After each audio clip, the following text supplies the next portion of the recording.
The room was dimly lit. It was small and it smelled weird, but at the moment, nobody cared about it much. It only had 2 twin beds, one next to the other, separated only by a night table with a lamp, barely lighting the room. A lonely sofa near a window, curtains closed, and an old TV placed nearby. The little amount of furniture gave the room a lonely air, and the smell of humidity kept that feeling alive. The silence that had been a constant since they got into the truck had settled in again. Unavoidable. Expectable. The only reason Chloe accepted to actually stop driving was because Max almost begged her several times to do so. They were both tired, stressed, and there was only so much distance any of them could drive with such a burden, with so much weight on their shoulders. Chloe even wondered if she would ever feel okay again, trying to not think about the horrors she witnessed. The horrors she caused. Now that the adrenaline of the escape and survival had faded, Chloe felt drained, exhausted even. But she also knew Max would bring the topic back up again, and she wasn't sure if it was selfish of her to wish her friend could just stay with her mouth shut. That line of thought made her curse under her breath. Selfishness seemed to be the trending topic of the week. She walked towards the window, moving the curtains ever so slightly, to check the wet parking lot at the other side of the crystal. Her hands were itchy and shaky, and at this point, she would consider killing for a cigarette. Oh, well. Maybe indirect deaths may count as well. Are we going to talk about this ever? Max asked softly. She was sitting on the bed, her shoes off and her knees bent, her arms and chin resting on them.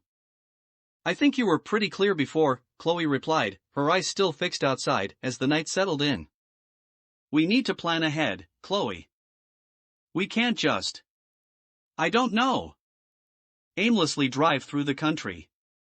I don't want to hear it, Max, Chloe stated with tiredness.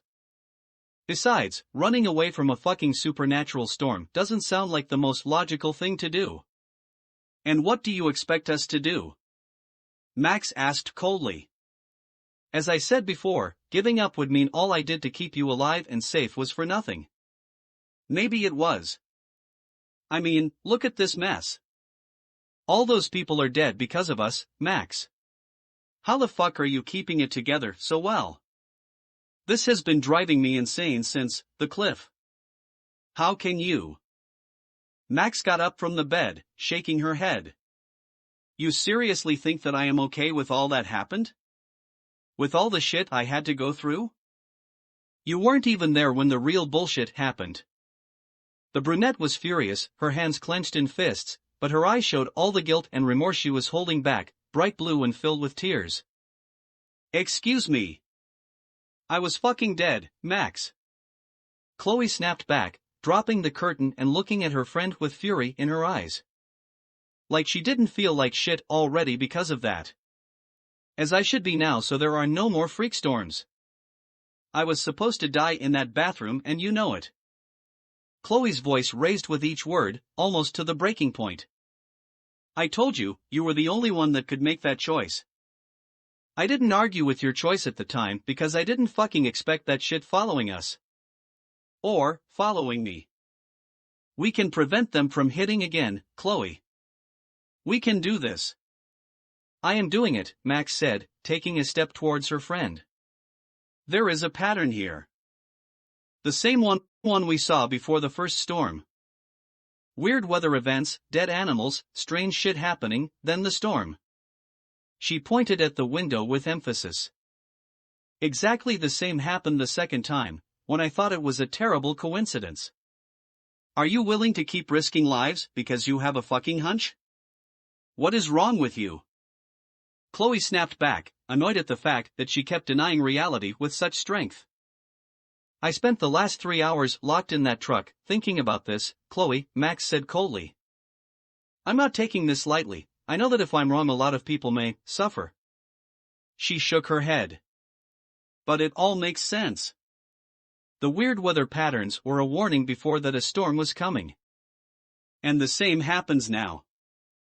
It takes around 4 or 5 days for it to form. We have seen it 3 times already. Chloe just stood there for a moment in silence as the words sank in, slow and painful. She kept her eyes fixed on Max's face. A mix of disbelief and worry invaded her as she didn't see any hint of hesitation in the brunette. There was nothing left of the insecure teenager she found just weeks ago. "You are serious about this," Chloe said. "It wasn't a question. How can you be willing to do this instead of what we are supposed to? Do I really need to explain that again?"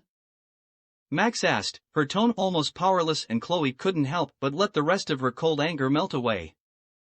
There wasn't much to say after that exchange, and Max's defeated sight certainly didn't encourage her to keep insisting.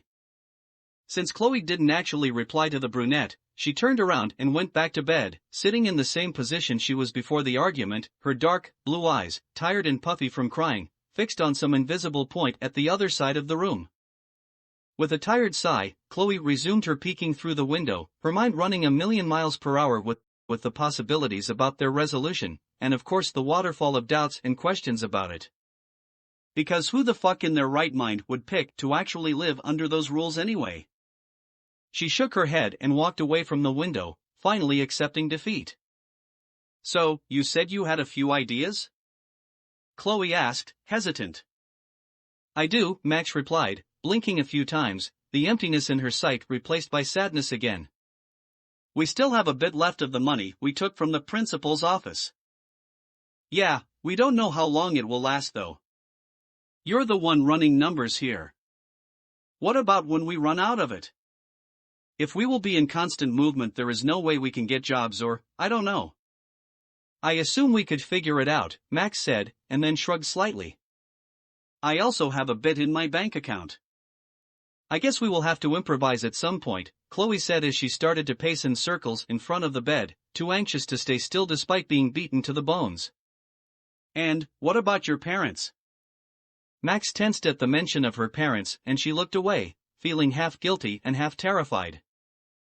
They had been calling like crazy for the past few weeks. First because they couldn't get a hold of her, then because they were simply worried. Truthfully, the only reason Max answered as soon as she did was because Chloe insisted she pick up the goddamn phone.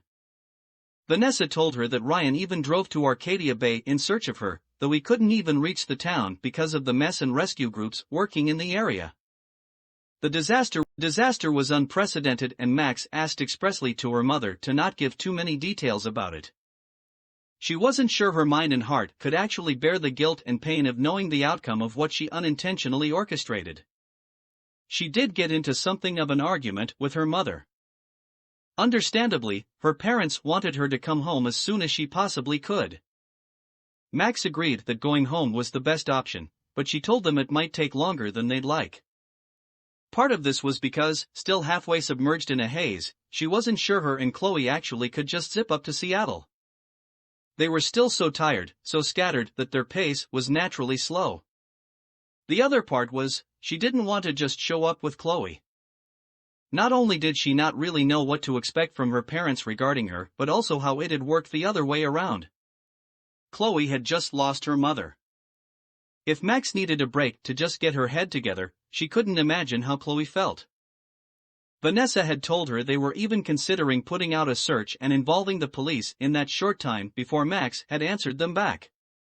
They were still so jittery with concern that it seemed like she still had to assure them it wasn't necessary. She knew she had to go back for them, to show that she was okay. Or pretend to be.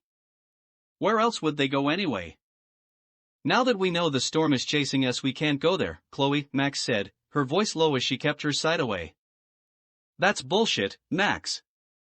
You said it yourself, the storm may take a few days to form. If we come and go, it may never happen again," Chloe said, crossing her arms in a vain attempt for keeping it together. "I know I said that, but... Of what are you so afraid of? Why can't you face them? Because of this? Because of what we did?" Chloe exploded, her voice raising again. She squeezed her arms to the point that it hurt. "What am I supposed to say, Chloe? They will ask about what happened. I can't tell them, and I also don't want to lie to them." Max replied, her hands shaking, and her eyes filled with tears again. "Max, you have to go. You can't just leave them hanging like that," Chloe said, her voice her voice breaking. Besides, if we go, we can't stay. What am I supposed to do? Sneak out and escape in the middle of the night? You know they will not want us to leave. At least they fucking care about you. Chloe said, almost shouting, her eyes fixed on her friend's face with fury. At least they are fucking alive and you can actually try something, even if it's all fucked up. I have nothing left. You do. Fucking do something about it. Chloe produced an enraged sound and violently kicked the backpack that was resting at the foot of the bed, just to get rid of the insanely huge amount of frustration running through her veins like fire. You can't fucking ignore this. You can't simply disappear like that. Chloe said, utterly angry. I know your mother said she wouldn't do that, but, holy fuck, your parents ain't Rachel's parents. They will not give up. You can't fucking do that. Just know.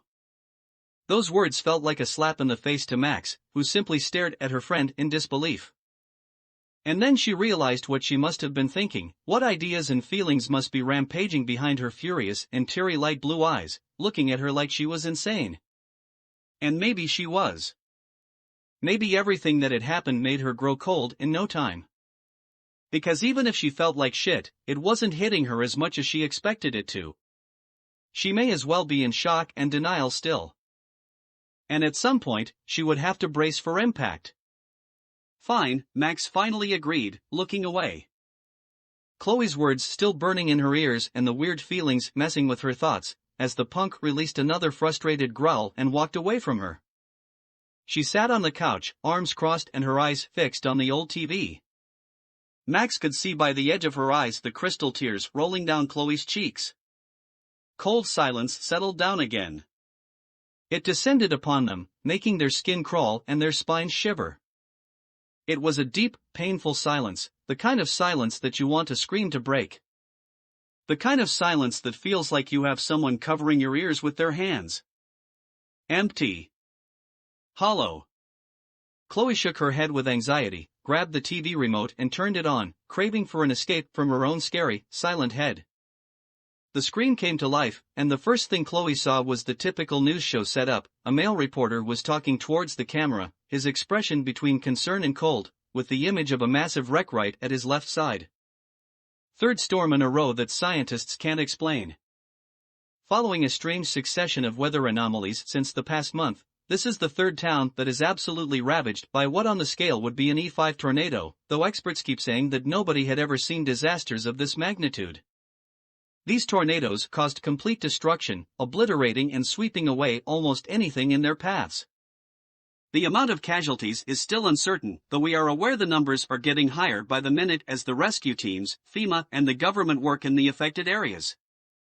As we informed previously, the first succession of anomalies followed by this terrible outcome took place 3 weeks ago, when a coastal town here in Oregon named Arcadia Bay suffered what was defined as the worst storm in the history of the United States. Chloe raised the remote and turned the TV off, without even bothering to listen to the rest. Silence fell again upon them, only interrupted by Max's sobs.